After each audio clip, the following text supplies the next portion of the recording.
Rabbi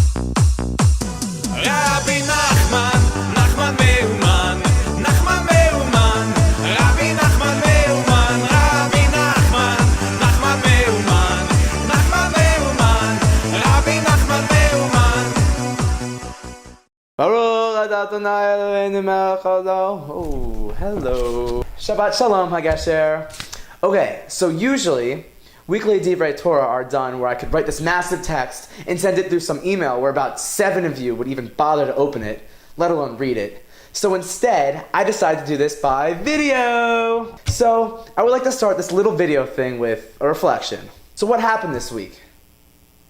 Yes, correct. It was Rosh Hashanah. Good job. So what does Rosh Hashanah mean? We all know that it is a new year where we get to start fresh. But there is actually a little Hebrew pun going on here. The root of the word shinui, which means change in Hebrew, is shin nun he, which spells the word shana. Shana means year in Hebrew. So you see that little pun? It's clever. So this proposes a question. What do change and the new year have in common? So I want you guys to think of this answer as well, but I'm going to give you my personal answer. Every new year, we want to put behind our wrongdoings from the year before. We all strive to be better people each and every year. For example, let's think of some of the things that I might have done wrong this year, and how I'm going to strive to be a better person from that encounter. I'll see you later, Mom. I'm going to kickoff. It's September 29th. You should go.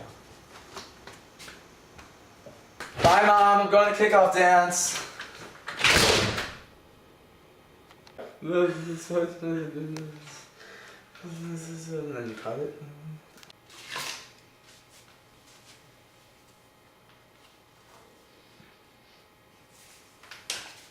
Alright, so although some of those were not extreme cases of wrongdoings, we all have room for real improvement. Maybe we'd said something mean to a friend. Give that person a call and apologize. Maybe we copied someone's homework. You can't really take that back, but tell yourself from now on you won't ever do that again. So now, this is a good segue into what will come this next week.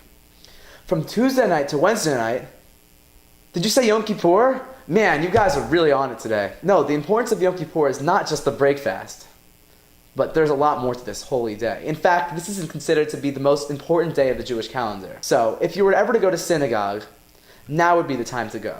Even though I already know you guys attend every week, right? Oh, okay. Something that we do on Yom Kippur is called tshuva. Tshuva is for those who have done wrong. That person must ask for forgiveness 3 times and be granted forgiveness from the person that she or he wronged.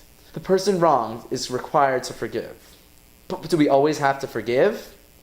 I think that in almost all situations it is important to forgive. Forgiveness is what makes us ethical human beings. Without forgiveness, we will never be able to let people go from their wrongdoings. And everyone makes mistakes, so it's very important to forgive.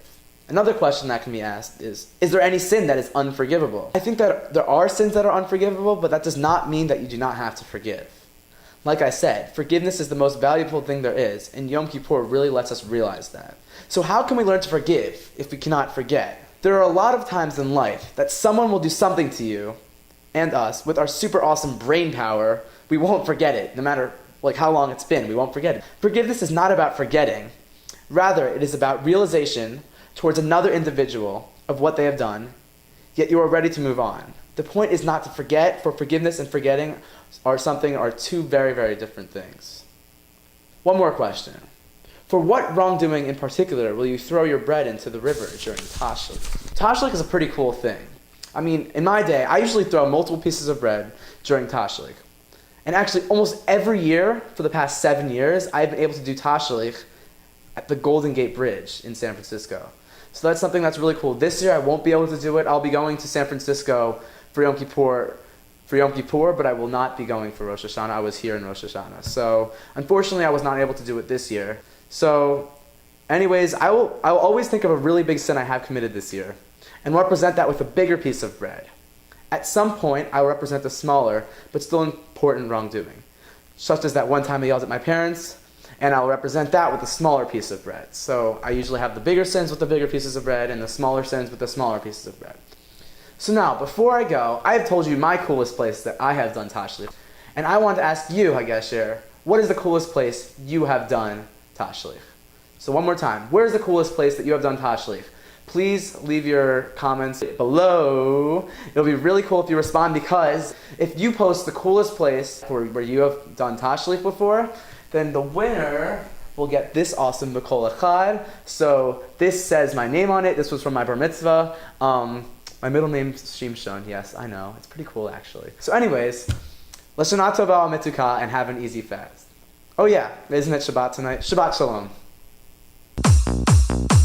Rabbi Nachman, Nachman Me'uman